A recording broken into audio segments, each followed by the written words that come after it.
local rehab center. He's doing fabulously. So he's on his road to recovery. So we all appreciate the hopes and the thoughts and prayers from the community because they worked, and he will hopefully be back with us soon. All right. Do we have any public participation tonight before the meeting begins? Seeing none, we'll move right on. I'd like to announce that we had an executive session immediately prior to this meeting. On March 11th, 2013, all commissioners were present. We discussed matters of litigation, real estate, and personnel. Next, we have 2 appointments to some of our boards, and John Fisher, would you like to take that? Okay, I will move to appoint Jen McGowan to the Comp Plan Implementation Committee. I'll second it. Is there any commissioner comment or staff comment or public comment? All in favor say aye. Aye. Any opposed? Motion passes 7-0. Next, I'll move to appoint Liz Springer to the Code of Appeals Board. Second. Any commissioner, staff, or public comment? All in favor say aye. Aye. Any opposed? Motion passes 7-0. No further appointments. Next, we have our committee reports. First, we have public safety with Commissioner Spengler. Yes. You were doing them. You want to just make that motion for? I thought you were moving community development up. You want to do the harp? We're going to move it to the beginning of community development, but can we do it now?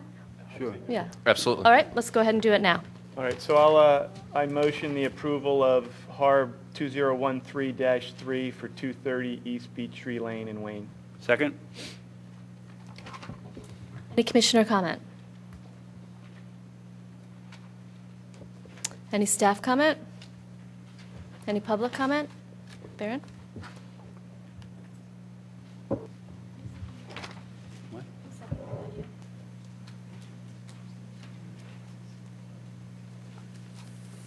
Hi, Baron Gemmer, South Wayne Avenue. Just trying to clarify what you're approving, because I think what I see on the certificate of appropriateness that was on the table there isn't what was discerned at the meeting. I don't know if anyone saw the meeting. I had a couple comments about that itself, but I just want to make sure that you know, or you're voting on what you think you're voting on. Because there actually was an addition. We're voting on what they approved. Well, they approved the whole thing. Well, then, But that's not what's in the certificate of appropriateness that's on the table. Well, why don't you share your comments, and then we'll have Mr. Kachansky Certainly. clarify for us. So 2 things. One is what I see on the certificate of appropriateness: convert pedestrian door to window, convert overhead door to pedestrian door with side lights and bracketed roof covering. I believe that's what was on the application, and they had a discussion at the HARB about that because in the plans were for an addition, which they then also discussed there. The applicant didn't put it on the application because they didn't think it was covered, because I guess it was because they said it was in the rear of the house. They misunderstood and they were being corrected there. So they did talk about that in its entirety, and they improved it in its entirety, including that addition, which there might be some notice issue because the application that didn't talk about that. And then my concern is that you're maybe not approving what you want to approve or what they expect. The second comment I'll make more goes to procedure. So one is, it wasn't on the application. That's problematic. I'm not against this per se, so don't get me wrong on that.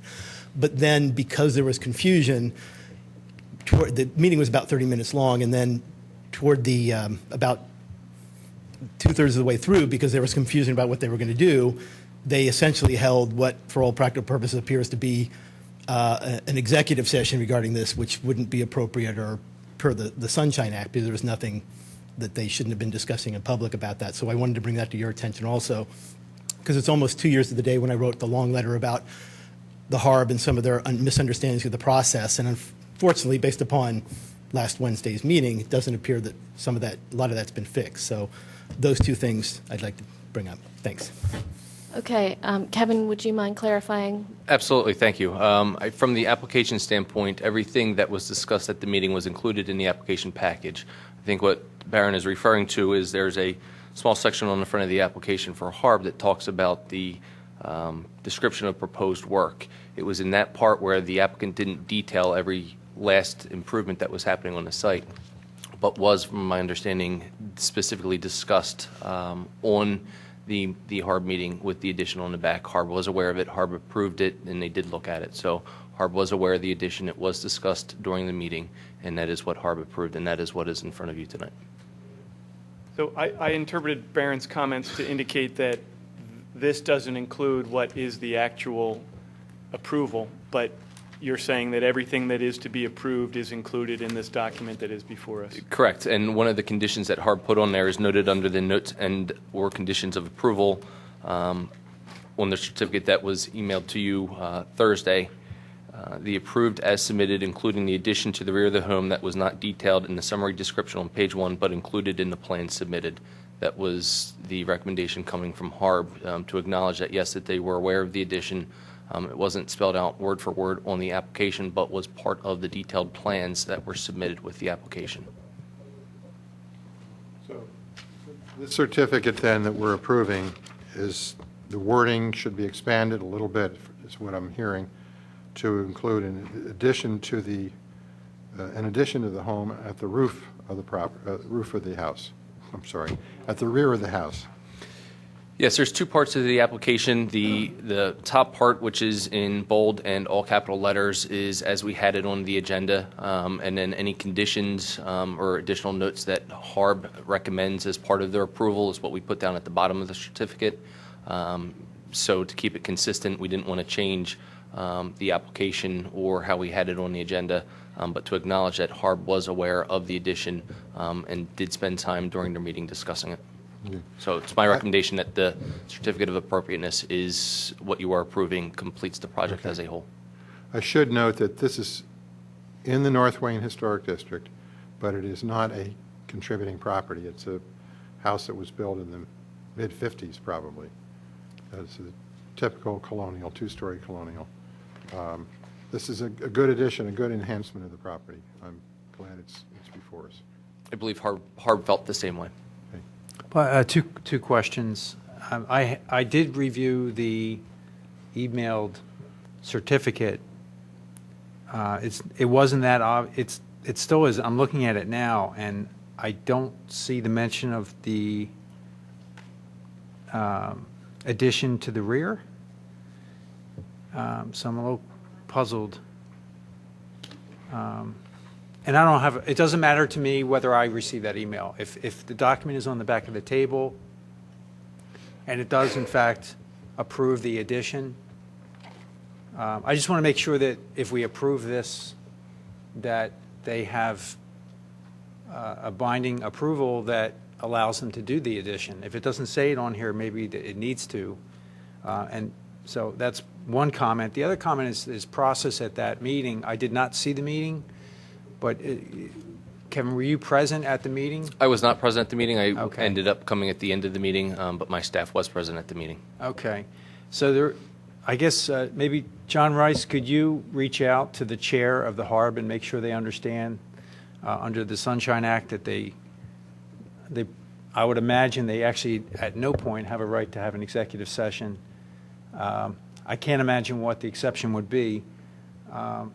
And then also to Baron Gemmer's comment that if the notice, I don't know to what detail the notices are made, but if the notice needs to be specific to the point where it would say, addition, to make sure that that public notice in fact meets, and that the agenda is completely transparent and shows what is going to be approved. Because there may be, it sounds like, based on Baron's interpretation, or his observation, that there may be some transparency issue there. I'll follow up on the permissible Sunshine Act topics. And I guess the public notice, Kevin, that's on the website? The agendas are posted on the website, and the applications are made available for anybody to come in and view them if they had questions. And the agendas, I don't know if their agendas are that specific in terms of what's being approved, considered. So, Baron, just to respond to that, I don't know if that specificity is there, and I don't think it needs to be there. But I think if there's any issue there, maybe we should look at that a little bit. We always try to capture the essence of what is entailed in the project. We can't cover everything in that, or the agendas could be multiple pages. So we do try to just capture the essence of the project, hoping that if people have questions that they can call in, or they can come in and view that. We do post the applications online for people to view as well. Kevin, is the certificate that was contained in our packet that's posted on the website, is that the one that was amended, that had the change in it, or was it the old one? It should. It should Okay. read right above the issued March 11th, 2013 date, approved as submitted, including the addition to the rear of the home that was not detailed in the summary description on page 1, but included in the plan submitted. And- If that is what is on your certificate of appropriateness, then that is the official certificate of appropriateness. Well, that wasn't in the packet that we got earlier in the week, but that was Correct. the That was emailed one. the one that I had emailed out Right. as And a that's result what's of on time. in the packet on electronically? I believe so, yes. Yeah, okay, well, that serves as pretty Right, good and- notice. And I realize now that was Right.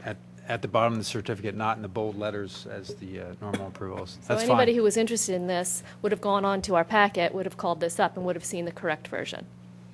Okay, I'm Okay. satisfied, thank Do we you. have any other commissioner comment on this? Any staff comment? Any more public comment? All right, I'll call the vote. All those in favor say aye. Aye. Aye. Any opposed? Motion passes 7-0. I move the authorization to receive bids for 2 handheld automated ticket machines and parking management software to support the machines. Second.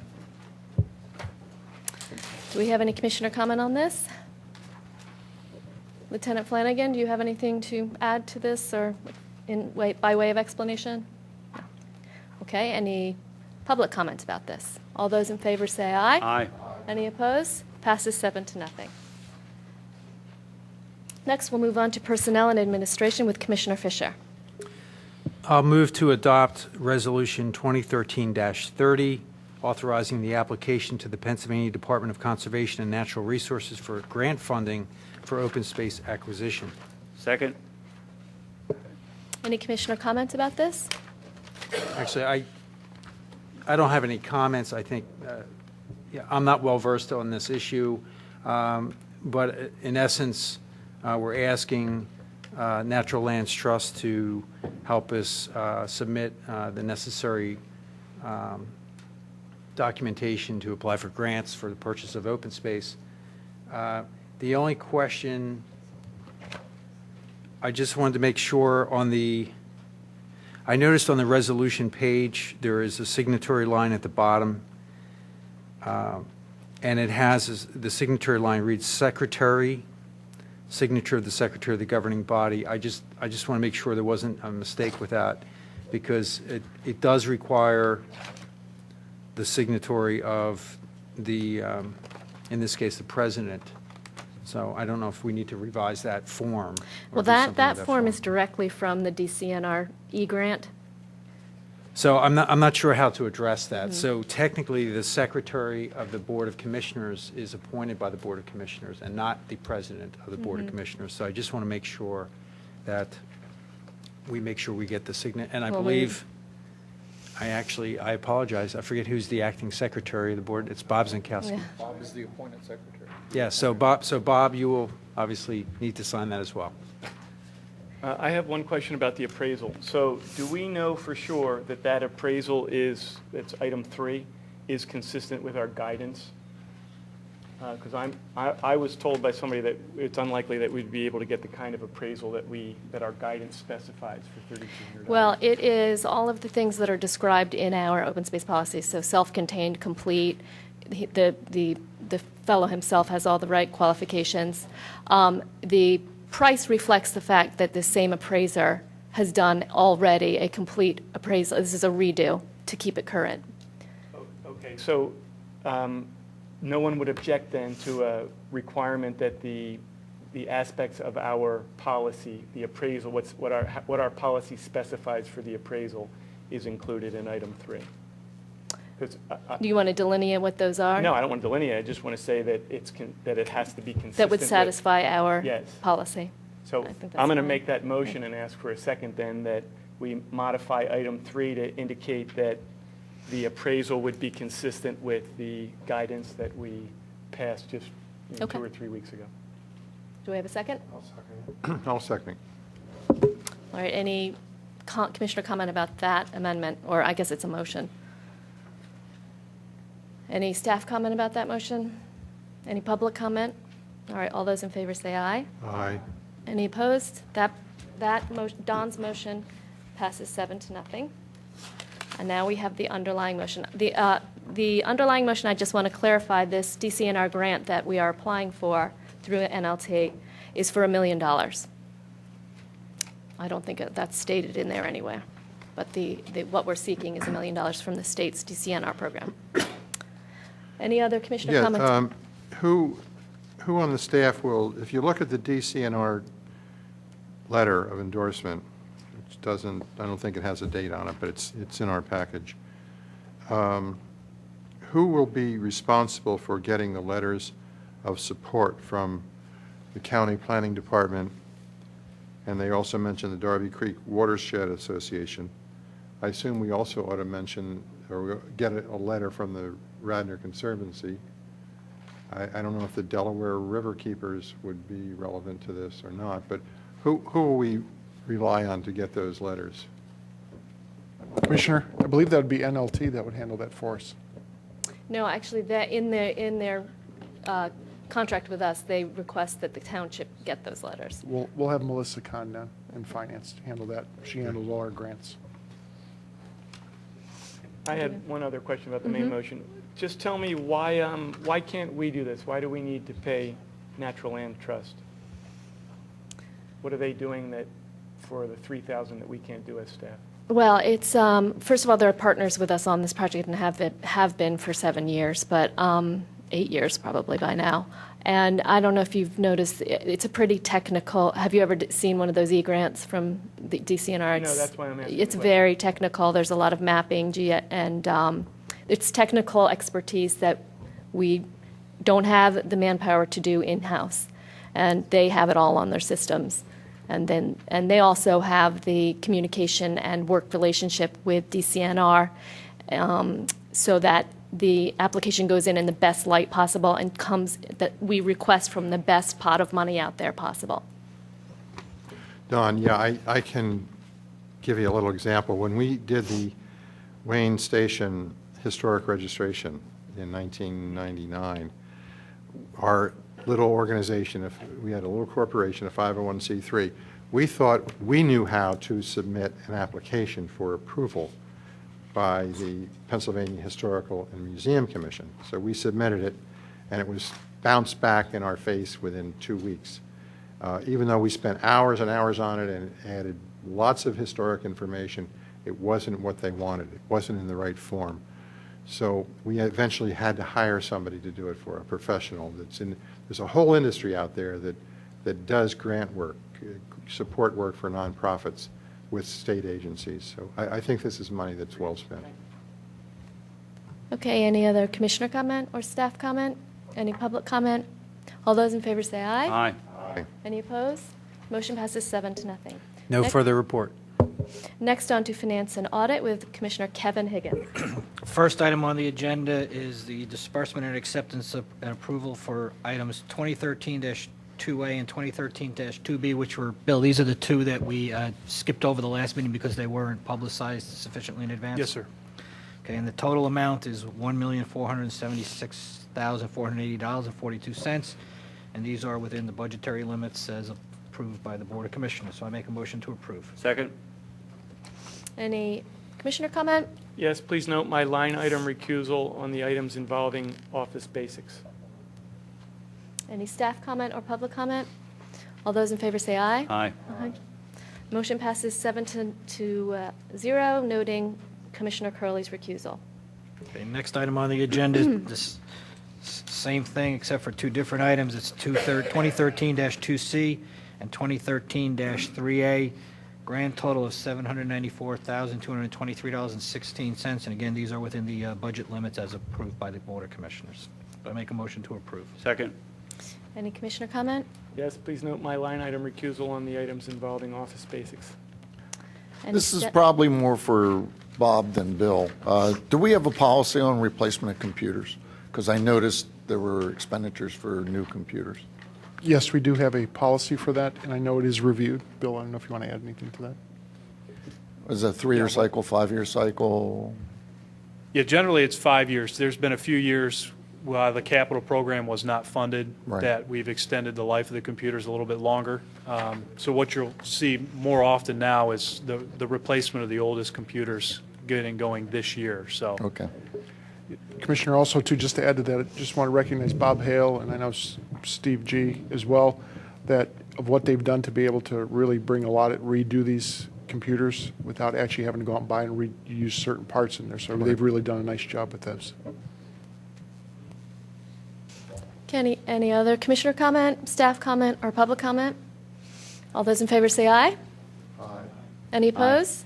Motion passes 7-0, noting Commissioner Curley's recusal on certain items.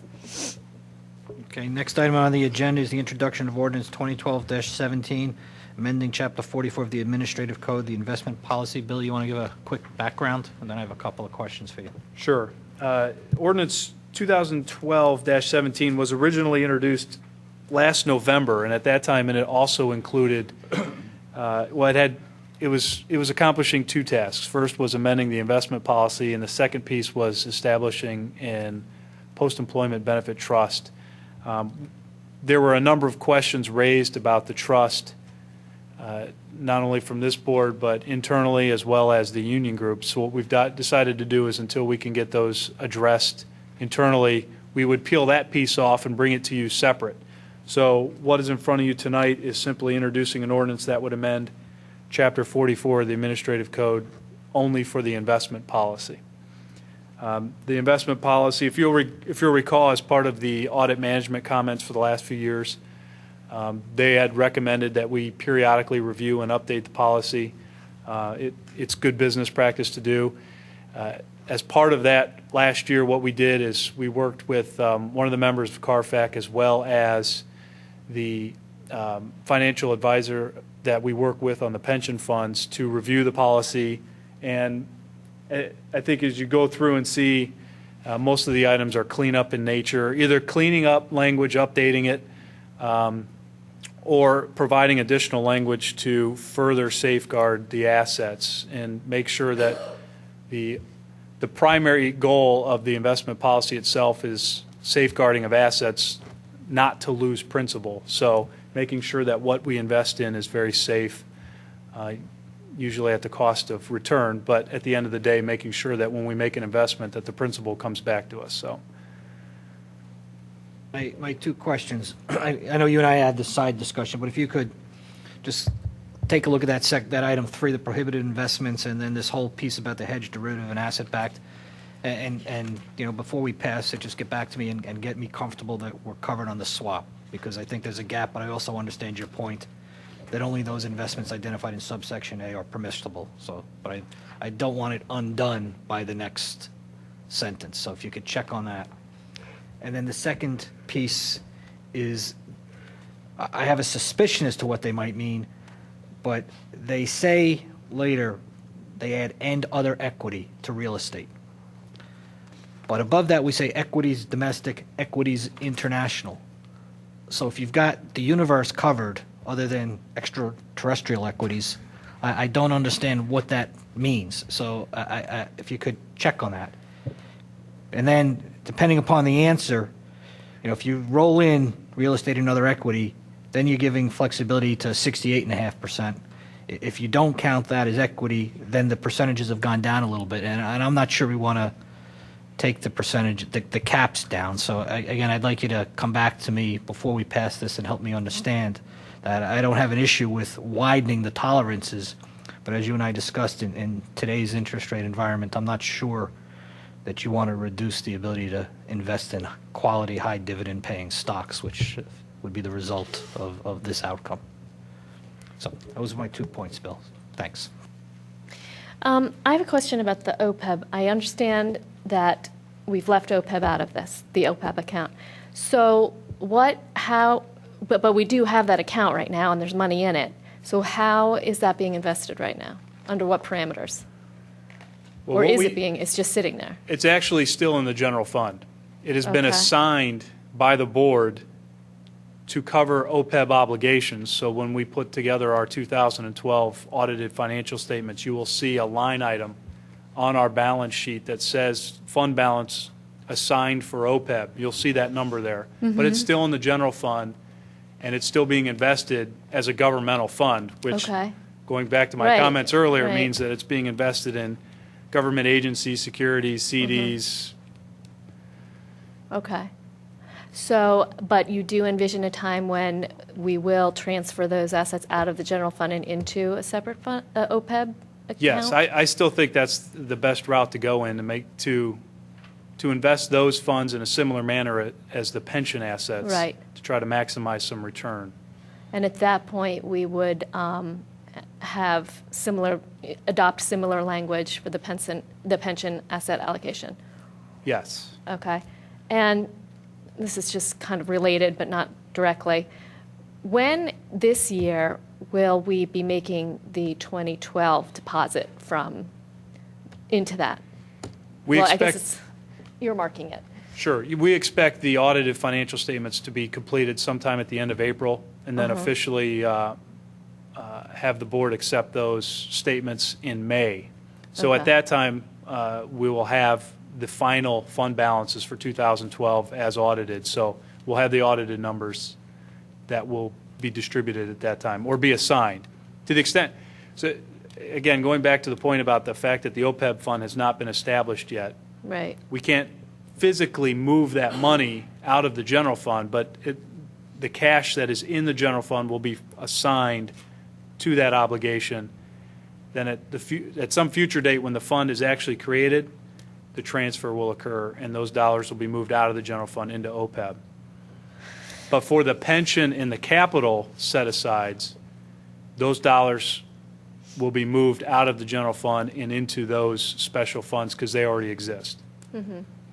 Okay, thank you. All right, did we have Kevin, did you move to introduce that?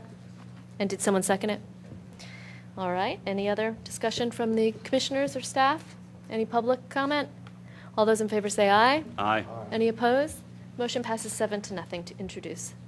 Next item is Resolution 2013-27 to engage Clifton Larson Allen for a special engagement to audit the DCNR Parks Recreation and Conservation Grant, which was for $100,000. This audit is not to exceed $5,000, and it is required in order for us to take that grant. Correct, Bill?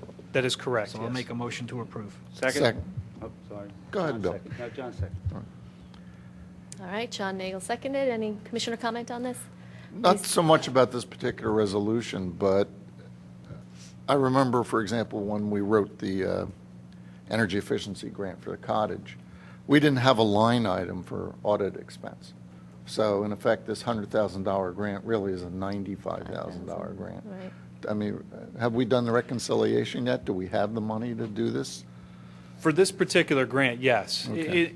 In the event you spend all $100,000 on the improvements, you're still required to complete the audit, so it But comes out of general funds then. Right. The point being, when we budget a project like this, we should automatically make sure we have that.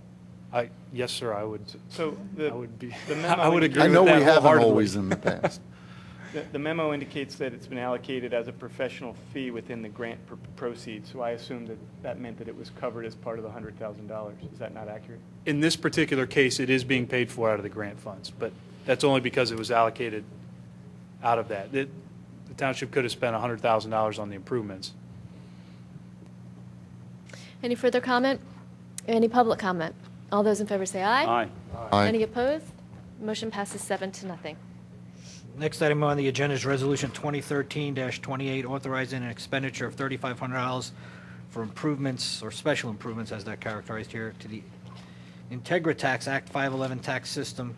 And all we're doing, Bill, if I understand this correctly, is updating the system so that you can operate consistent with the changed policy of last year. Is that accurate? That is accurate. And since it exceeds $3,000, we wanted to bring it in front of the board. I'll make a motion to approve Resolution 2013-28. Second?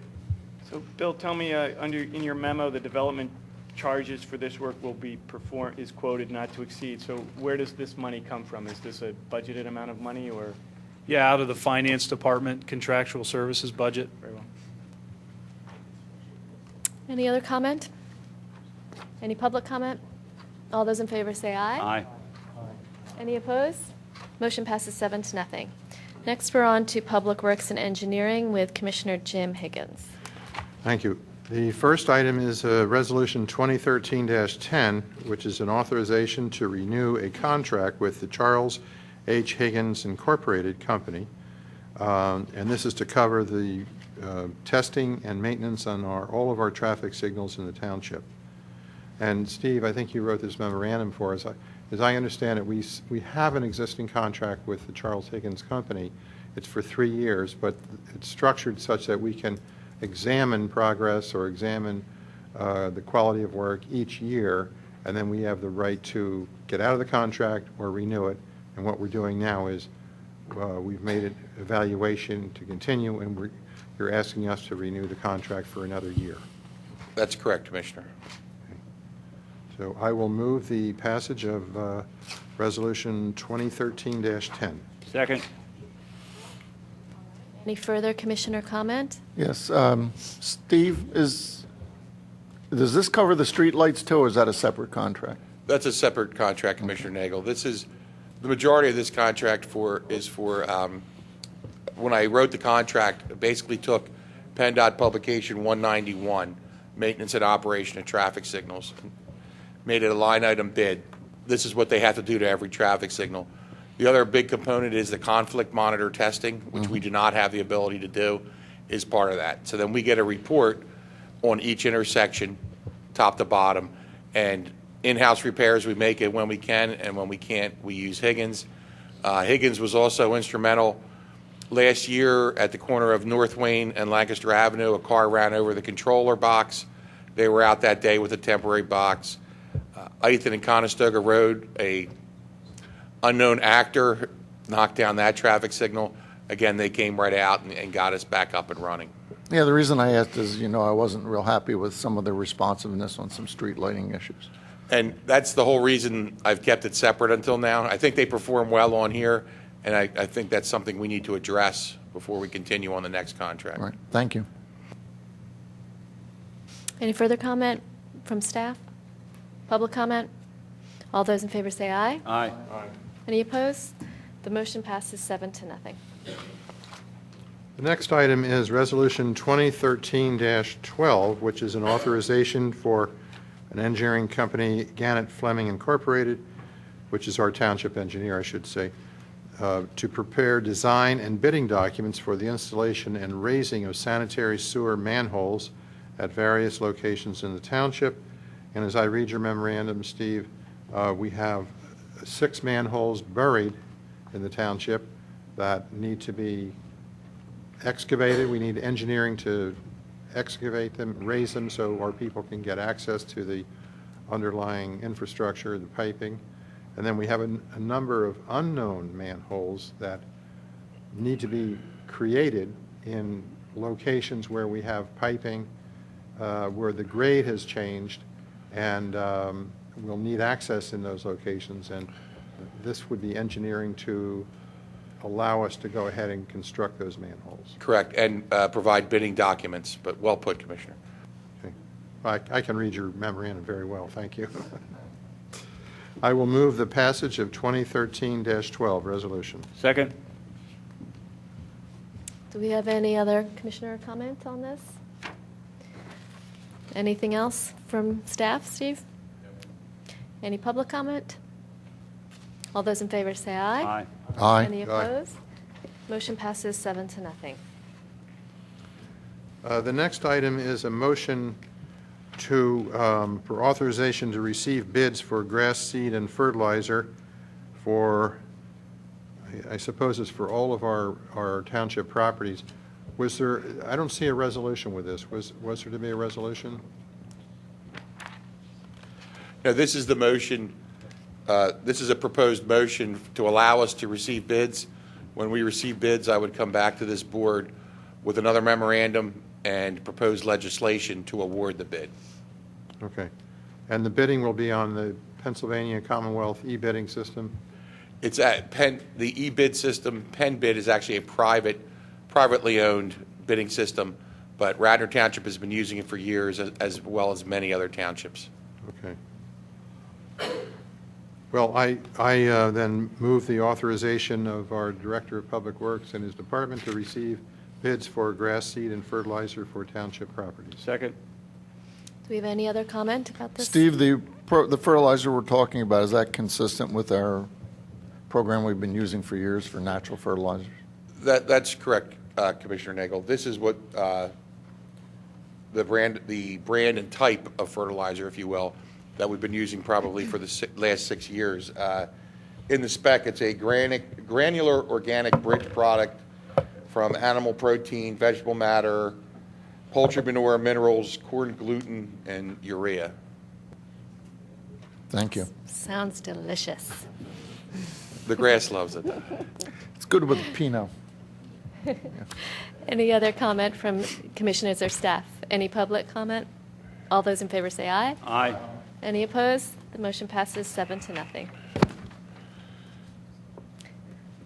The next item under Public Works is an authorization for approval of emergency repairs to our sewage pumping station on King of Prussia Road. And as I understand it here, Steve, we have 2 pumps at this location, and one failed, but we have a backup available. We put the backup in, and we then had to repair the one that failed, and we have to purchase a replacement for the backup.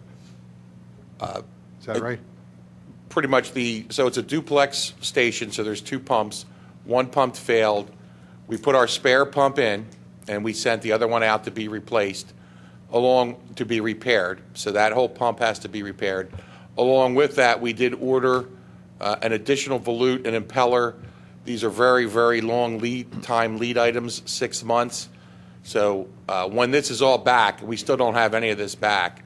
Should this occur again, we will not miss a beat, and we'll be able to either install the new pump and keep on pumping. The station does over 1 million gallons a day, or replace the volute or impeller.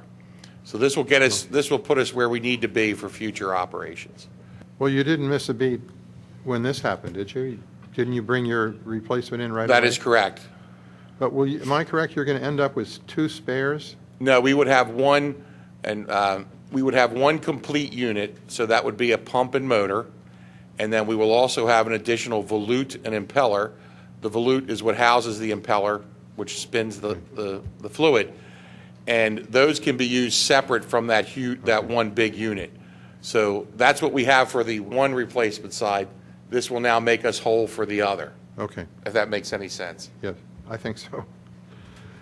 So I will move the passage of Resolution 2013-18, which I believe will mean the board is approving money that's already been spent in the amount of $28,495, and the reason it was already spent was we had an emergency on our hands. Right. We haven't actually been billed for this, but emergency purchase orders were requested and approved. So those bills should be coming in over the next few months. And what account is that, Steve? Is that a capital account, or is No, that's the sewer O&M, and it's got a balance of about had a starting balance of about $55,000. out of the sewer fund? Correct, the O2 sewer fund. Okay. Second to the motion. All right. Any other comment from the commissioners or staff? Any public comment? All those in favor say aye. Aye. Aye. Any opposed? Motion passes 7-0.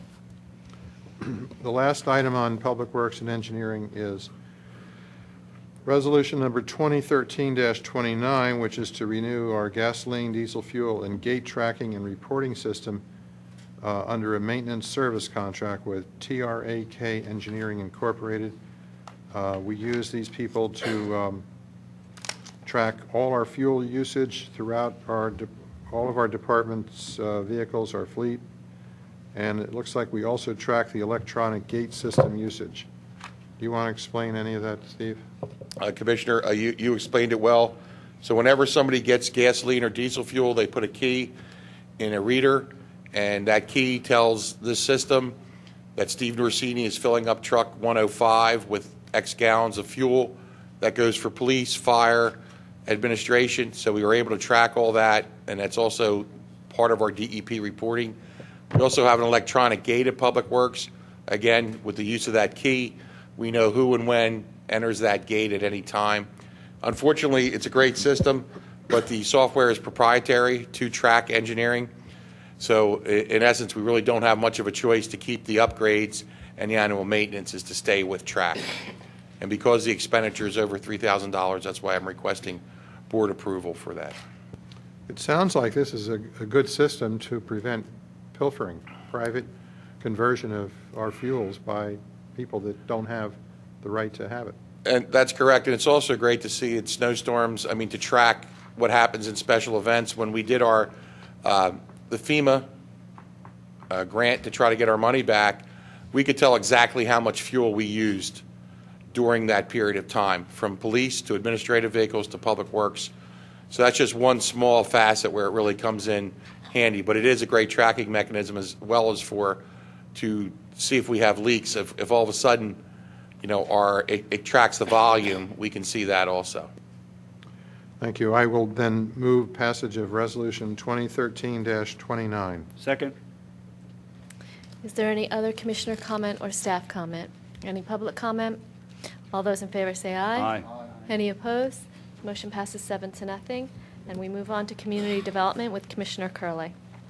First item is a discussion regarding proposed outdoor dining. So Kevin, will you give us a brief background on where we are on this item, and then why is this a discussion rather than an action item for us tonight? Thank you.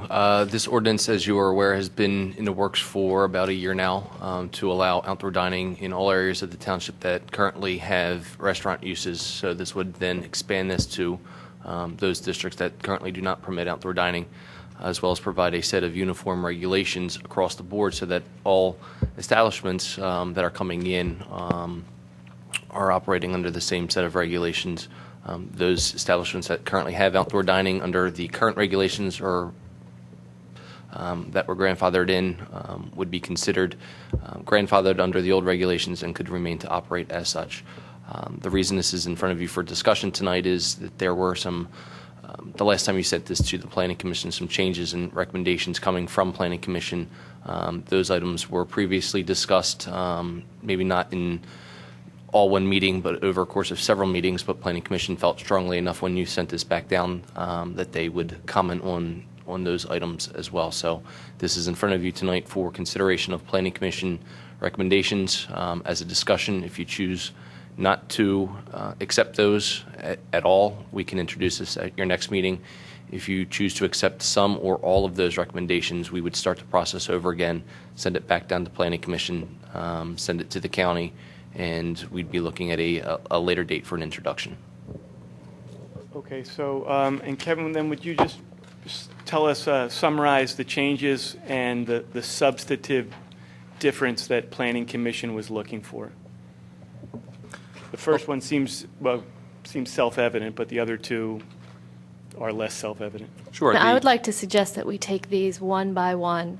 So perhaps you can explain the first one, and then we'll have our discussion and get a consensus about whether we would like to, accept or Sounds move on reasonable without to it. Sure. The first recommendation coming from Planning Commission was to remove all references from Garrett Hill zoning from the code. That is, in essence, they did not want to see outdoor regulations as we have proposed down in Garrett Hill. They received a couple comments from people attending Planning Commission over a course of several meetings, and this is what they were looking for. It's pretty simple and cut and dry from that standpoint. I would say that all three of these items are items that this board has already discussed and weighed in on. And when this went back down to Planning Commission, all three of these items were items that they felt strongly enough to come back and clarify what their positions were. So that's why we're doing this again. They did a very extraordinary job of carefully considering the impact that each one of these, that every part of this ordinance would have on neighborhoods. From my recollection of our discussions, this board on this particular, including Garrett Hill or not, we had the consensus from this board previously was to include Garrett Hill. My own thinking was that the parameters within this ordinance as drafted are pretty restrictive, and they're so restrictive within themselves that very few establishments in Garrett Hill would even qualify, and those that did would be pretty tightly regulated so as not to become a nuisance. So I felt that it would be in our best interest to include Garrett Hill. And then not to mention, if we don't include it, if we took all references out, they would operate right now with no regulation at all and be able to operate. Do I have that right? They'd be able to operate with outdoor dining right now That is correct. without these regulations. Currently, there are no parameters under the current code that prohibit outdoor dining. So if somebody were to come in and request outdoor dining, we would be obligated to grant them that request. So But this but actually, currently, to that note, currently, there are no establishments in Garrett Hill that have enough parking to add any more use. So they could do outdoor dining, but in lieu of indoor dining seats. So I don't think we have to worry in any stretch of the mind here that somehow dining would come into, outdoor dining would show up in Garrett Hill now. But maybe I'm misunderstanding. I thought we had discussed this, and there was some sense on the board that removing it was fine. I'm not really moving this in any direction here. I was out there 4 years ago and walked out distances, and I'm fairly familiar with the sites. I agree that there's, even with this new, if they were included, I don't think we would see any outdoor dining show up in the Garrett Hill Business District. So, as far as, taking it out now or leaving it in, I'm not really that concerned about it. However, when you get to the next point, they're related though, because what happens, there's a change to under setbacks 10B, there's a change to strike single family or two family detached or semi-detached, and then add dwelling unit located completely or partially within a residential zoning district. And there may be some concern there because I've read this 4 times now. And when I read this change, it now reads, no outdoor dining area shall be established within 100 feet of the property line of a dwelling unit located completely or partially within a residential zoning district. Well, what it doesn't protect against is those homes that are actually not presently zoned in a residential dwelling district, and they're non-conforming. They happen to be actually in a commercial district. So I don't know if that affects Garrett Hill so much, but I'd have to look at the map and make sure. So there's anyway, I don't want to go off on a different let's get to tangent, that but- when we get to that. So on that first one, if we were to accept the Planning Commission recommendation, we would delay this process by a good 3 months, 2 months, 4 months? What? I'd say 2 months, 2 months, is okay. conservative. So my sense is that we should not accept the first recommendation and that we should introduce this at the earliest possible time. Let's have a show of hands. We don't need to take a formal vote, but let's have a show of hands who is in agreement with Don's position. Okay, so we have 6 commissioners who agree with that. So first one, we are going to not take the Planning Commission's recommendation. And then my sense is the third one should be discussed before the second one because what we do on the third one makes the second one possibly moot. Okay. So my sense is we should not accept the Planning Commission recommendation. I believe that the properties are adequately, there are many, many ways that we are trying to protect properties, and my opinion is we've protected them. This addresses one of those ways, and I don't think that it's the only way, so I think the properties are adequately protected. One of the problems that I see with this is that it would, this would essentially, if you had an apartment in downtown, that apartment would become the trigger. Now, you agree with that assessment, Kevin? Correct. It would be any dwelling unit. So if you had a mixed use, and we see this common in Wayne, where you have an apartment above a commercial establishment, whether it's a restaurant or the restaurant's next door, that would not be permitted. Yes. So what you would have is you would have vast areas of the downtown that would not be able to have outdoor dining because they have apartments on top. So essentially, North Wayne Avenue, all the way through that new development down to Luella. Are you on the third one or the? Yes, I'm on the Third third one one is- because the third You're on one. the 80-foot one? No, he's No. doing the, The second one becomes moot Semi-detached. depending upon what we do or don't do with the third one. So you have North Wayne Avenue. There's apartments on North Wayne Avenue on the eastern side. There's apartments on Lancaster Avenue on the southern side. Luella by Court. The bank. Yeah, so Luella Court. So my sense is that that would just have a dramatic change on the intent. The intent was to allow this kind of dining, and I think that would change it significantly in the wrong direction, the direction that we don't want.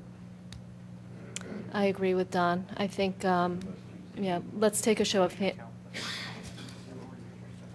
Does anybody feel the need to discuss this further? Can I we agree do a with show of Don. hands? I think Agree with Don? you're actually, if we did this, we're undoing the whole benefit of mixed Right, use and the right, whole reason for right. mixed use.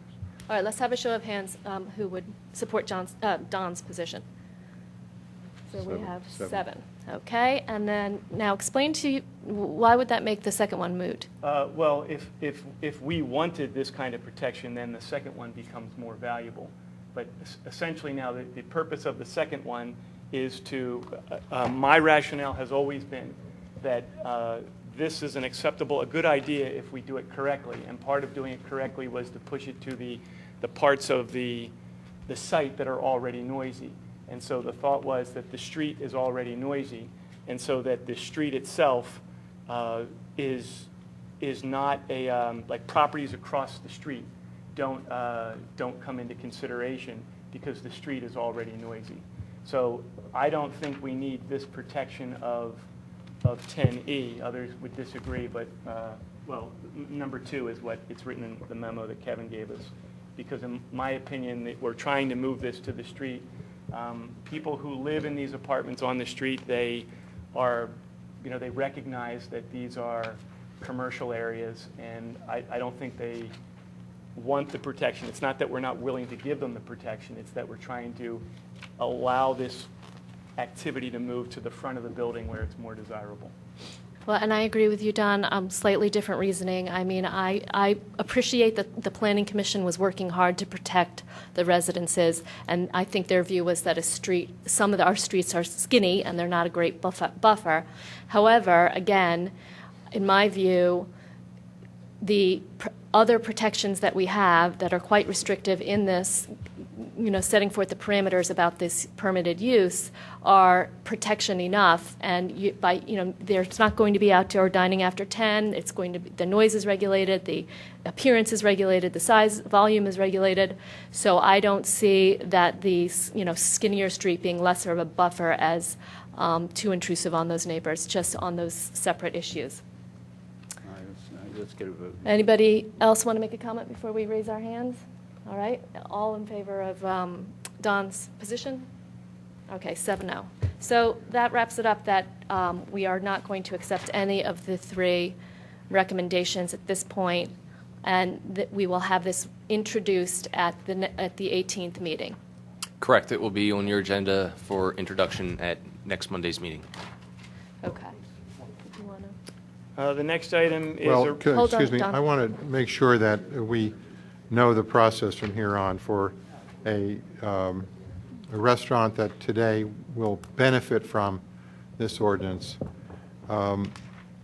Is it correct that they will, an owner or a developer or a tenant will have to go to the design review board for some sort of approval? Any new establishment that wants to come in under outdoor dining will have to go through the DRB process. Pending the approval tonight, what we will end up doing is advertising this for the April 8th Commissioners meeting for the actual hearing. So we will start that process. The Design Review Board in April is after that meeting, the adoption meeting, so we can allow applicants to come in for that. We will note that it is still a pending ordinance so that they are fully aware that they're going to be submitting applications on something that has not yet been adopted. But by the time they get to the Design Review Board meeting, that the ordinance would have been adopted at that point. How will they get the word what's going on? If we don't have a final ordinance on our books, how will they know that they need to get to the April Design Review There have Board? been a few property owners and establishments that have called in on a regular basis to inquire about the status of this. I will reach out to them I can reach out to the Wayne Business Association, who also kind of operates outside of the WBOD, and just try to get the word out from that standpoint. Okay. It's not that I'm promoting any one restaurant. It's just that I feel we need to be fair. If people, if owners of properties currently in, say, the Wayne Business Overlay District are ready to go 15th of March, 3 days from now, with outdoor dining, and these other people have to wait, they're at a competitive disadvantage. I want to make it fair and even. That's my. We can What look is at putting something up on the website as well under pending I was ordinances. just going to suggest, whatever the date is that they need to put their submission to design review, maybe we just put that up on the website. If you're interested in applying for this, deadline is, April whatever, to start the process for this year. And I do see that we have representatives from the press here, so if they include that in one of their articles, that will also help getting the word out. So Kevin, our chronology for our board is introduction at our next meeting, which is in 14 days. No, 7 days. It's 7 next days. Monday. We have a meeting next Monday. Oh, we do? Okay. And then, did you say something about a hearing, a public hearing on April 8th?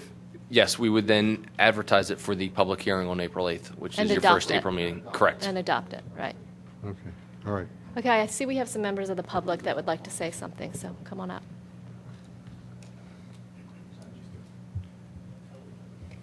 Good evening. My name is Dave McManus. I'm with the Westover Companies, and I represent the Carnuntum Associates, the owners of the Devon Square Shopping Center. I'm also here on behalf of Ella's American Bistro to speak in support of the ordinance for outdoor dining. And your discussion about timing is critical.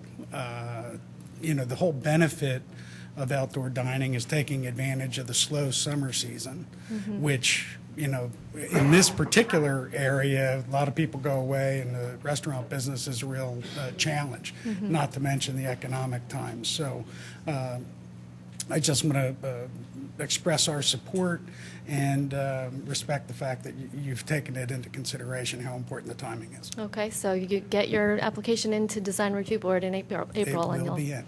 you'll be in. Thank you very And much. make sure you come back when we have the public hearing. Yes.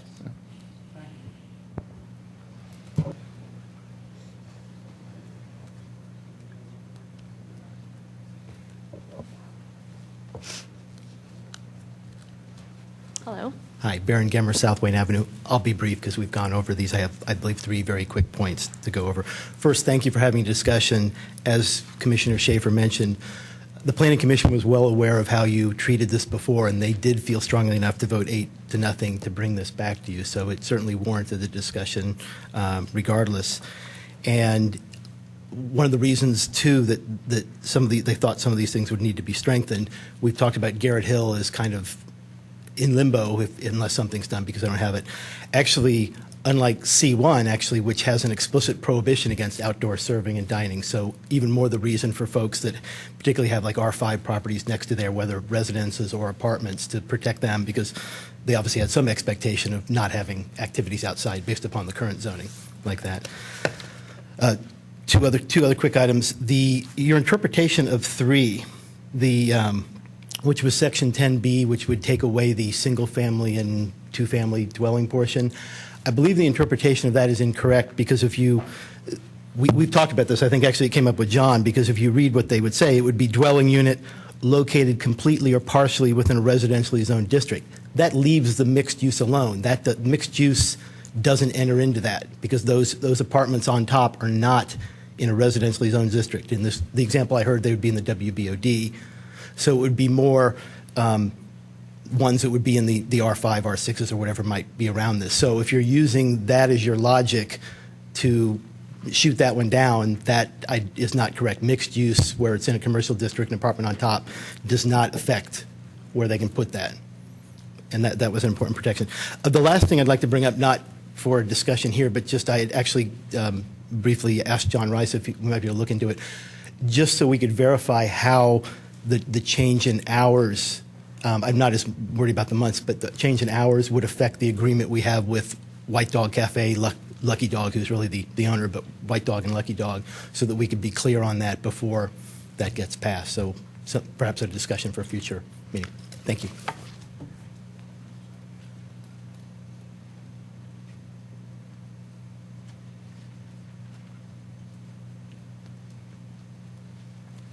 Good evening, Philip R. from Meredith Avenue in Howard or Garrett Hill.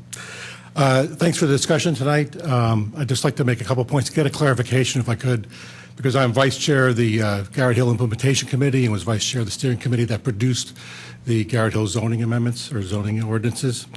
And a couple of points to begin with. One, just so you understand, we actively debated that issue of outdoor dining. It was not a minor consideration. We actively debated it over the course of our 2 years, and we actively voted against it. Now, we did not put it in there because it was our understanding that outdoor dining was not permitted anywhere in the township except in the Wayne Business Overlay District, which specifically allowed it. So for that reason and that reason alone, we did not specifically put it in there. If we had recognized or had been told that it would have been available otherwise, and we were wrong and never in that, we would have put it in, that it would be no outdoor dining. The issue with that is simple, and that is, first of all, let's remember that you sent it twice to the Planning Commission. Twice it came back to you, and they said, please don't put Garrett Hill in. Now, that's not just the idea of a few residents who happened to show up and had a problem with it. That was, they pointed out what the issues were, and their careful considerations of that said, please don't put Garrett Hill Business District in there. Part of the reason is that it's not really a business district. This is a neighborhood convenience district, and that's a difference. This is not Wayne. This is a crossroads where you have a few businesses, and anything that happens in terms of sound in there is like an echo chamber all the way down Garrett Avenue, Williams Road, Conestoga Road, on either direction. And this is a problem, and it would be a problem if it would. Now, I respect Commissioner Fisher's recognition that perhaps the way you've constructed it, 100 feet here, 100 feet there, whatever it is, that probably would not impact a lot of things or allow it. But as we all are aware, developers are great at getting around loopholes. And all we need is one, and all of a sudden you got a problem. And so we really respectfully request that this not be included in this thing here, because just to protect it against the outline that something else happens. We don't know what that is. It's too fragile. It's part of a neighborhood. It's not part of a business district. It's surrounded by that. Very close quarters. Do not have, large acreages around houses there. So this has a bigger impact than it may be in other areas. And so we like to think about that. I guess that's probably my comment on that. I would like some clarification if we were wrong in doing the zoning, that is outdoor dining appropriate or allowed in other areas besides Wayne without this ordinance. Our explanation was that it was not. Well, we've been advised that in Garrett Hill, absent these regulations, it would be allowed unregulated. And now, if somebody wants to clarify that. Well, wouldn't it be simpler just to take the Garrett Hill ordinances and we'll just revise them to say outdoor dining is prohibited? That'd be real clear. And that's the path I would like to go in, only because then we're not debating the whole township. We're only debating the zoning for Garrett Hill. Not only that, but that would keep us in the future if we make a change somewhere else. If we were in error, that was not putting it in, allowing it was enough to keep it out. And that was what we were told. If that's not it, then I support what you're talking about. And putting it in this version for the interim until you get to it with the Garrett Hill ordinance will regulate it tightly. Anything that comes in between now and then would be regulated tightly. If we did not include it in this, and someone came in this summer, they would not be guided by these regulations. The 10 o'clock cutoff, the setbacks, the whatnot. So this is including it here at least regulates it and puts restrictions upon it. And should the Garrett Hill ordinance, should there be a desire, we could look at the Garrett Hill ordinance and amend it to treat it separately. Well, I'm not here to horse trade. I'm not in a position to do it either. Yeah, but our intention is clearly not to have it there. And we respect that somehow you craft it so that you respect the wishes of the 7th Ward and Garrett Hill, that this somehow be protected against this. So I think that many of us believe that you are far less likely to have dining if we pass this tonight, right? That's sort of what you were saying, Elaine. Right. So that in order that if we take your recommendation or the Planning Commission recommendation, you're more likely to have outdoor dining than if we reject the Planning Commission. That's at least the logic of some of us on this board. I understand that logic. Can we get a clarification from Kevin on this? Sure. Because, like I say, we were specifically under the impression and told that Because it was allowed He's gonna specifically in Wayne, clarify. it was not allowed anywhere else. Kevin, can you Yes, weigh in? I had actually spent some time talking this over with John Rice, and as was noted earlier, the C1 district has a specific prohibition against outdoor eating. That language is lacking in the Garrett Hill as well as several other districts. So those where there's no prohibition, that means it is permitted. Whether the intent in crafting the Garrett Hill regulations, it doesn't matter. It's what's actually written in the ordinance. So. Then, John? Yeah, how can- yeah, how can so, we make this so happen? my read of this is, right now, there's a prohibition for C1 for outdoor dining. With this legislation, it will be permitted in all commercial districts, but with significant regulation. So, in essence, Garrett Hill will get that protection. Now, if we sense there's an issue in Garrett Hill with outdoor dining, or we can, because as of right now, there are, as far as I'm concerned, there are no establishments in Garrett Hill that will be able to put in outdoor dining. Now, if there's some new development where some old structures are removed and new structures are built, there's always a chance that during that construction, that design, they will in fact build in patio space and whatnot. But it's in lieu of other use. So, you know, I'm not really that concerned about it because we had walked off the distances and we had looked at the distances. But I agree with what's been said. I think without the legislation, someone can very easily now go in and ask at the zoning hearing board and try to get relief and say, look, you're allowing outdoor dining. Not even everywhere relief, else. it's a permit by right. And the zoning hearing board does grant relief. So, and we have no control over that board. So I'm concerned that by having the legislation in place, now it really does clarify what can be done and what can't be done. And what I fought for and what we have in here is that you cannot have outdoor dining in the rear of the properties.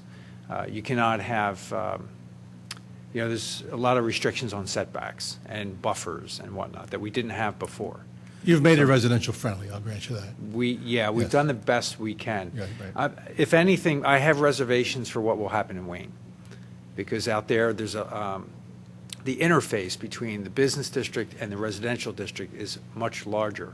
So the perimeter is much larger. There's certainly more opportunities for conflict there than there are in Garrett Hill, where the interface is much smaller. Well, I respect what you have to say. I respect your opinions on this. With this new information, if this protects us, I'd like to see us move towards amending that regulation in Garrett Hill sooner rather than later, because you don't start pulling up the drawbridge when everybody's coming at the moat. You got to do it beforehand. Well, So- John, tonight, why don't we ask Kevin to start working on that revision? Yeah. So I would support that, at least looking at it and determining what the changes would be. The good news is, I think we could, Point it of doesn't order, can we sound like just a move- significant I change. think you're going to find broad consensus on that subject, and my sense is to just move on to the details. Yeah, I don't I'm think we fine. need to We don't discuss it need to, anymore. yeah. But Okay. but we can give direction to staff to look into that, to what verbiage would need to be added to the Garrett Hill District. Relatively, it is a district. simple ordinance amendment to put in provisions similar to the language that we have in the C1, and Right. we Just remove a- it from a C1 wholesale and add it to the prohibition. Garrett Hill. Okay. Then Right. please do that. Okay. Okay. Sooner rather than later. Okay. Thank you, very Phil. much. Thanks for your comments. Okay, last item. Don? Yeah, the next item is a request to amend a 1985 agreement. So Kevin Kachansky, would you explain this to us? Sure, I that do your- believe I see the applicant is here.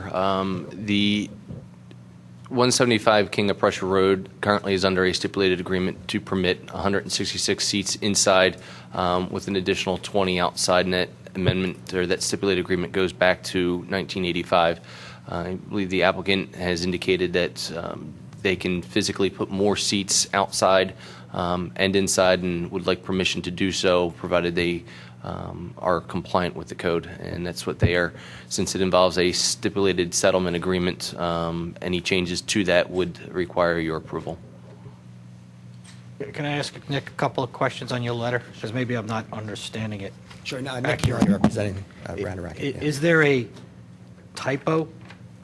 Because it says the request is to add 18 additional seats, But earlier it says the restaurant has 160. It has 160, the stipulation, and currently we're abiding by the stipulation, says 166 inside and 20 outside, which means we can't have 186 inside. We just have 166 inside.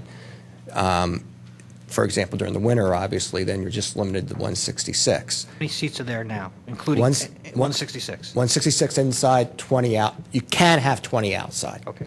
But an additional 20 outside. But it's not 186 inside. Right now, it's 166. 166 inside, 100 and 20 allowed outside. And 20. 20. Right, 20. Right.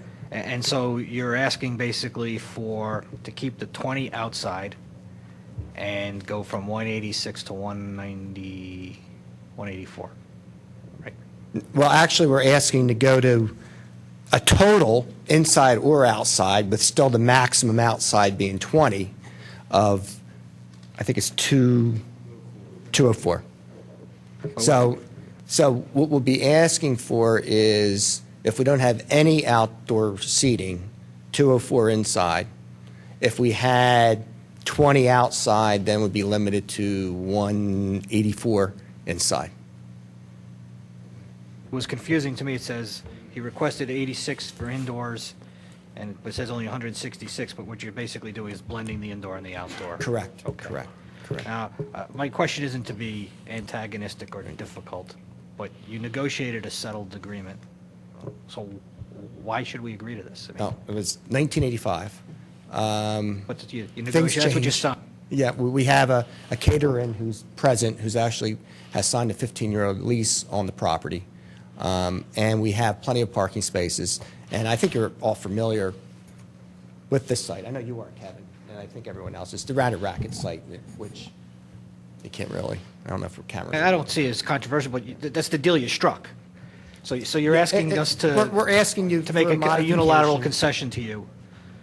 Well, as I said, we had plenty of parking, and it was But it's almost the deal 30 you years struck. ago. And you're asking Yeah, for 30, a yes. unilateral concession from us. Yeah, 30 years ago, we entered into I a understand. deal for restaurant. You're a very good lawyer, use. Nick, but that's the deal you struck. Well, yeah, we're asking for a consent. We're asking if the board would agree for a commercial establishment, and obviously it's for business purposes, the business can survive, in order to give additional seats. And we do have the additional parking. Any It's a concern, very John, isolated about area. precedent or anything here?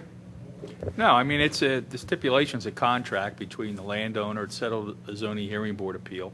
I mean, if they abide by the parking requirements for the total seats, and they abide by whatever the standards are for outdoor dining that you've talked about tonight, I mean, I don't really see any issue with it in terms of Okay. setting Let me any ask- kind of precedent. These all stand on their own. Okay, and let me ask my last question. Again, it's not intended to be antagonistic. If we vote it down, Yeah, I know. I know it's going to sound I'm that used way. to it, Kevin. But if we vote it down, I mean, do they have any legal right to sue us or do anything, or is it really just is it literally a unilateral concession on our part? It's just whatever you decide you want to do. They would have to petition the court to try to modify and amend the stipulation, which would not be an easy path for them to take. So is this all banquet use now and no restaurant, or? Yeah, Yes. it's catering, yeah. And there's no parking issue. There's Is no- there an issue if you have all 204 inside with occupancy limits? That we would have to comply with occupancy, and as Kevin mentioned, we still have to comply with whatever Radnor codes are regarding fire safety. So you'd be fine having that part of the stipulation? That's that- not, yeah, that, we still have to comply with whatever. Well, Radnor that's the codes are. important thing, is that the stipulation does not Right. supersede the regular building codes. Correct. That would be, I'm sorry. staff's concern is that if we do go down this road and amend it, that it's conditioned upon zoning compliance as well as any of the building code and fire codes. There's currently an outstanding issue with the total occupancy of the building. We're working with the applicant to get that straightened out for the current, whether we move forward with this or not.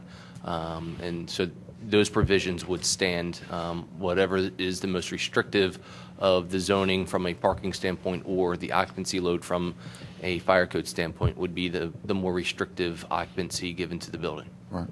I mean, that's going to be tight. So currently at the 186 seats total, they are in fact a conforming use under the zoning on that parcel? under We're not today's- sure.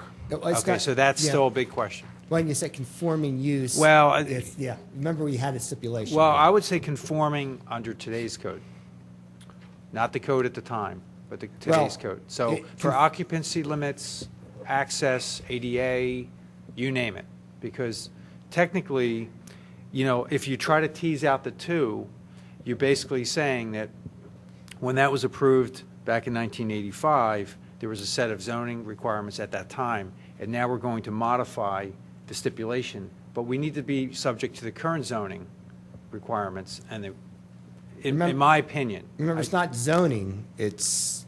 Well, it would be zoning from a parking standpoint, I believe, is what Commissioner Fisher is referring to. And I don't know, I assume that in the zoning, we also have occupancy limits and other types of things. No, the zoning is going to regulate the parking, the fire code, the building codes regulate the occupancy of the building. And right now, we're trying to ascertain under two different scenarios, a wedding type of facility where you're going to have a dance floor, a head table, a bar use versus an all type of banquet where they're all seats. So we're currently waiting on the applicant to provide us some of that information. I believe this use had changed from a restaurant to a banquet facility. I don't believe that there is outdoor dining per se. There are outdoor seats. So that's something that was also discussed with the applicant recently.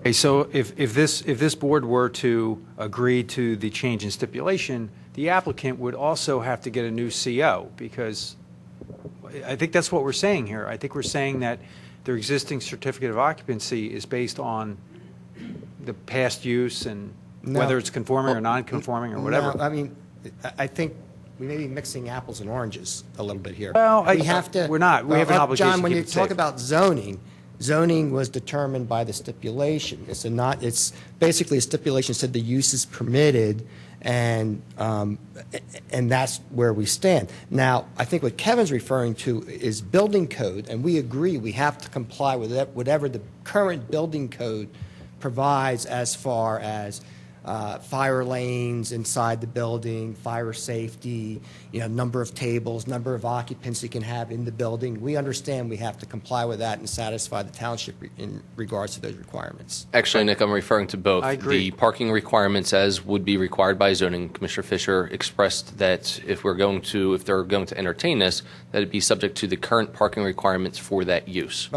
I guess, Kevin, my question is, are we talking about number of parking spaces? Correct. If we're going to expand the number of seats, what does that do to the existing parking on this site?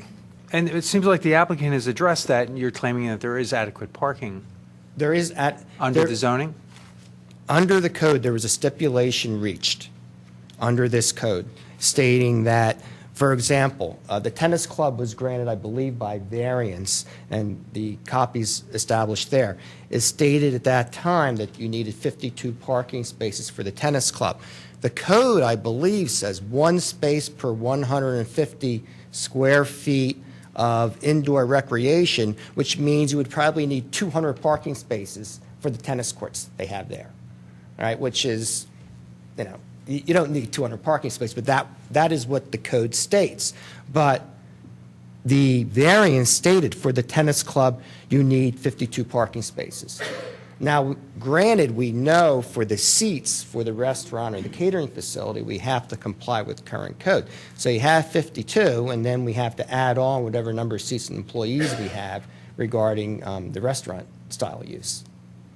So that's where I'm a little, to say that do we comply with zoning regarding parking? Probably not, is my guess, just because indoor recreation requires a whole lot of parking spaces.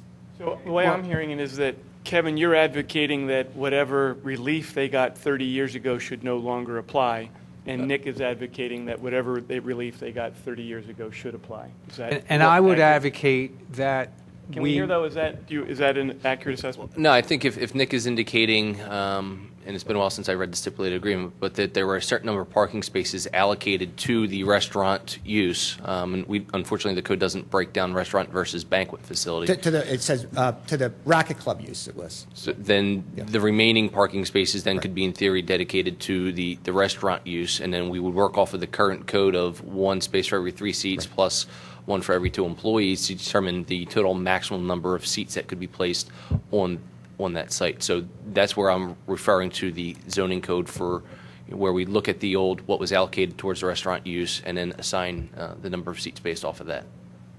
Kevin, the decision, the zoning hearing board decision only allocated parking spaces for the tennis use, 52 spaces in the decision. Then it got appealed. Stipulation doesn't say anything about parking spaces regarding the tennis use. It just talks about number of seats, and it doesn't talk about parking spaces for the dining area. It just says they can have, under the settlement agreement, you start with 52 spaces for the tennis use, and then you go to the stipulation, you have 166 people indoors and 20 outside. So they want to go to 204, so you have 52 parking spaces, whatever the parking is for the 204 under the current code. Correct.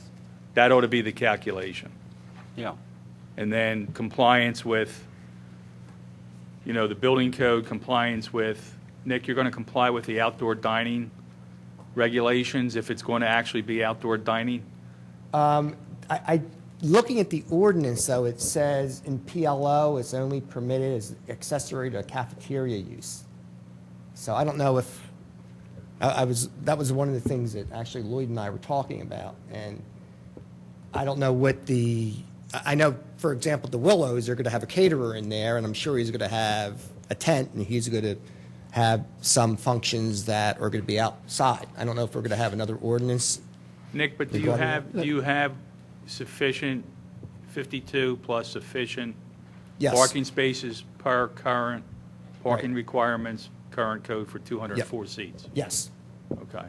Yeah, in reading the letter that you submitted, and I think it's fair, once we net out the 52 spaces for the tennis use, if you have adequate parking for the new expanded use, I think that's fair. Yeah, that's what I agree. And really, it's to your own peril, right? Because I don't think there's any on-street parking in that vicinity. not. So if you run out of parking, it only hurts your own business. Right. So I'm going I'll to go support ahead it. and move that we direct. I have one last question. John, if the use changes, like they go back to a full-time restaurant versus catering, the new operation would derive the benefit of this change? I'm sorry? If they go back to a restaurant, if we agree to this and they go back to a restaurant, right now is what Nick has said, if I understood it correctly, is basically a banquet hall is what's in there now. But we're still calculating the It's the parking same based parking on requirement. restaurant. But does this change travel with the building no matter how it gets used in the future? If the use changes totally, then we're back to what is the use, what is the zoning district, and they've got to start over. If it becomes an office, so it goes back to the office regulations and not the restaurant regulations. All right, so I'm going to make a motion that we direct our solicitor prepare a revised agreement that would allow for 204 seats. At most, 20 of them could be outdoor, that would be zoning compliant for the 204 restaurant seats, respecting the previous stipulation for the 52 for the recreation space, and that they would be compliant with all of our health and safety building codes, Well, they have to be. and that the stipulation does not supersede that Second. responsibility. Second. So I agree, but who's paying for this? So the applicant's coming to us and asking for a revision of a stipulation, which the applicant may have written originally. How about if I draft the stipulation and send it to John? I Is like that easier? idea. Okay. Fine. Yes, I like that idea, and that way John only has review Okay, time. well, I changed my motion to say that our solicitor reviews the revised stipulation. Second. That contains all of those. Be a light on there. You going to say something, John? Or is that you're fine? Well, I think when it comes back to you, whatever time I put into it, you can then take up whether or not you want to impose that on the applicant. So you'll have a finished document, which Nick will prepare, I'll review it, and you're going to have that, and if you want to impose any township costs on the applicant, you can do Okay. it then. Fine. Okay, it's been moved and seconded. Do we have any other commissioner comment? I will just say that I was on the Board of Commissioners when this stipulation was entered into. So, Kevin, for what it's worth, I'm in favor of this. I'm in favor of it, too. I wanted him to admit that it was a unilateral concession. Well, And we did the same thing with St. David's Square here. the world changes. times change. It's still a unilateral concession, have and they need to admit downtown that and Wayne- acknowledge it. Okay, we are don't at need the to mercy harp of on the that. board. But there's no question It's about for it. the I agree with benefit- everything it's- John said. We're at the mercy it's- of this board. It's for the benefit of the taxpayers of Radnor Township. Hope we get more income. Yeah, downtown Wayne is now Restaurantville. We have this, Mr. Goodman will have competition down the street on Radnor Chester Road with the two new restaurants that have alcoholic beverage licenses. So, I mean, things change, and so this reflects a changing world, and so I'm in favor of it. Is there any other commissioner comment on this? Any other staff comment? Is there The any only concern that I have, if I heard Commissioner Higgins, if he was concerned at changing from a banquet back to a restaurant, that could be something that we may want to look at as part of a condition that if it were to change, that at least the applicant would come back in front of the commissioners. But if Nick could include that as part Well, of... but it's the same amount of seats. What, is there It's based on how different- many seats you put in there with the parking.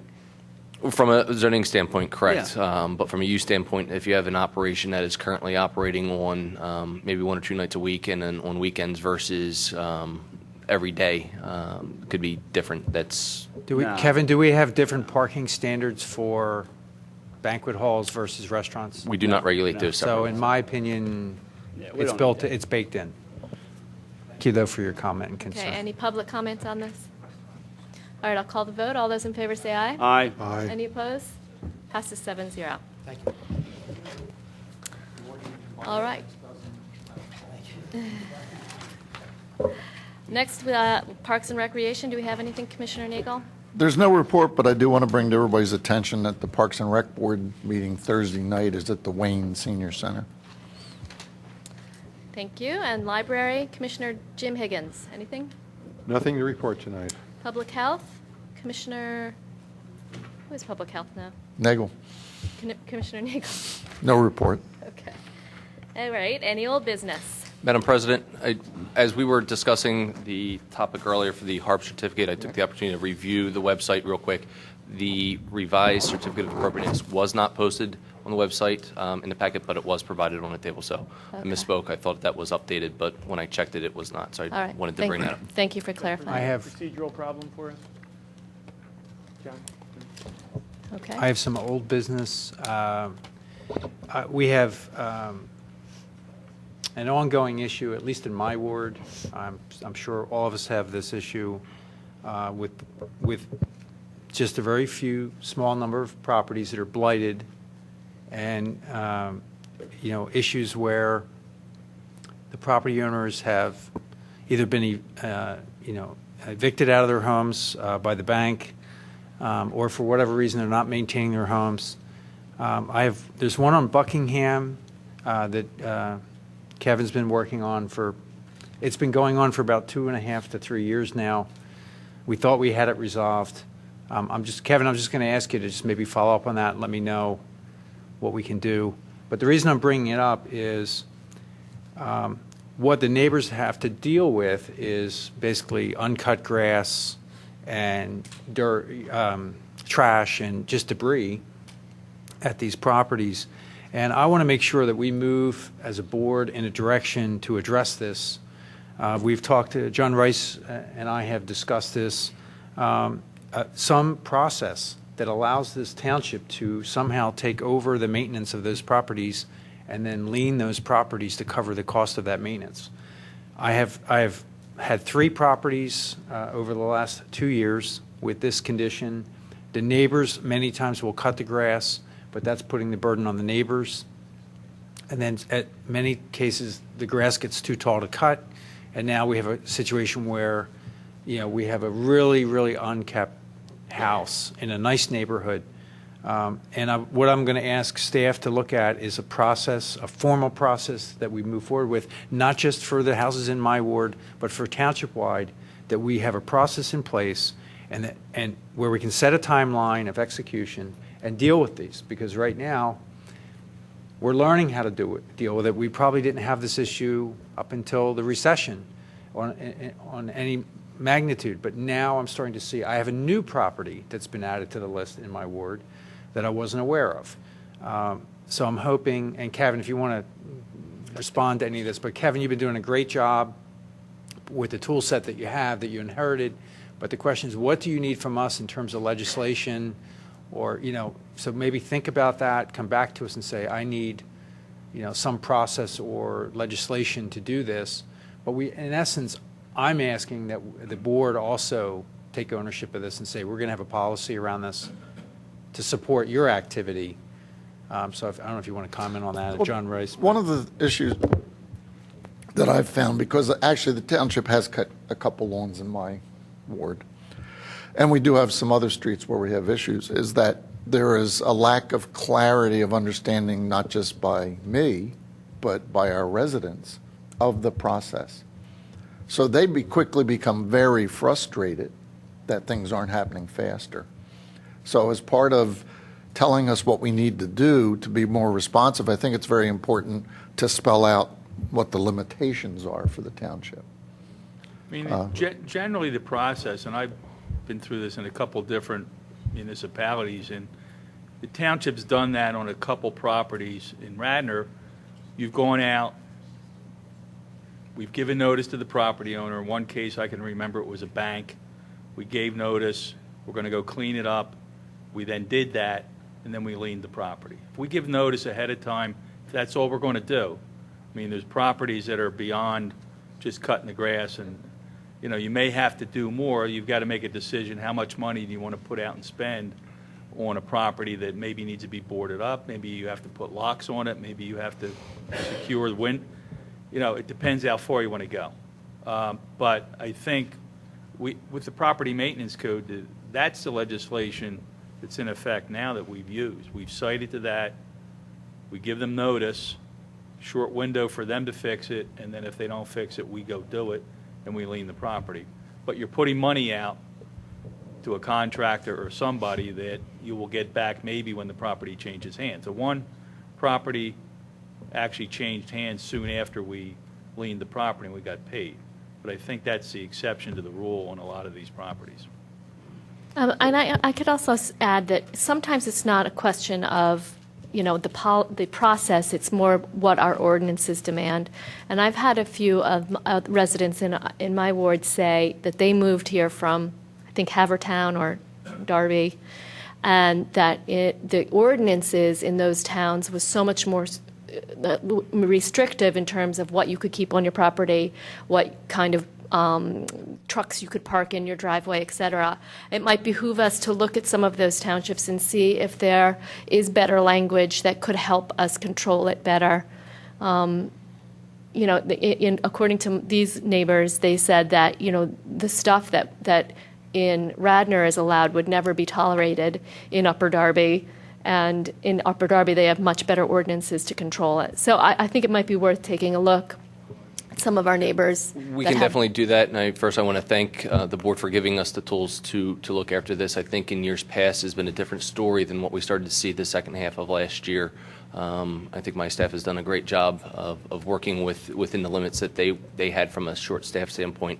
But the board had authorized us a part-time property maintenance inspector who came on the last part of last year, so I do want to thank you for that, and he's done a really good job of going out and policing towards the end of the year and over the wintertime for some of these issues, and we look to continue that as we get into the growing season. So I think you've given me all the tools that I need and my staff to perform that, and we do. We go out and we monitor. We do have a list of those properties that have been a continual issue, so we're going to keep those on our radar first and foremost. We provide a formal warning notification. If they do not do that, we do go out and hire contracted services to come out and maintain the properties. And then we do work with John's office to lien those properties if the owner is unwilling to pay. And this year in the budget, we did have an allocation for property maintenance for those specific third-party contractors to come out. So we have kind of put the wheels in motion already to be even more aggressive this year, as we're going to have a full season under our belt with the property maintenance inspector to be able to keep these properties under control than we have better in the past. Great, thank you. So just a question, John, as far as the process of getting to the point, we do the notice of violation, we do the inspection, we do the notice of violation.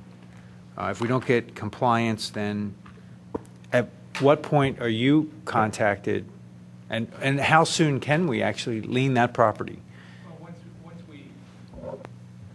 Once we give the notice, basically what we've done is we've sent a letter that says you have 7 days to do A, B, C, and D. We know that's not going to happen, so at the end of the 7 days, then contractor goes out, does the work. I need an invoice or something to document the time, and then that gets filed as a municipal lien against the real estate. I mean, that happens pretty quick. If you have a really severe property, you could get into something a little bit more aggressive if you really have to maybe get into a building.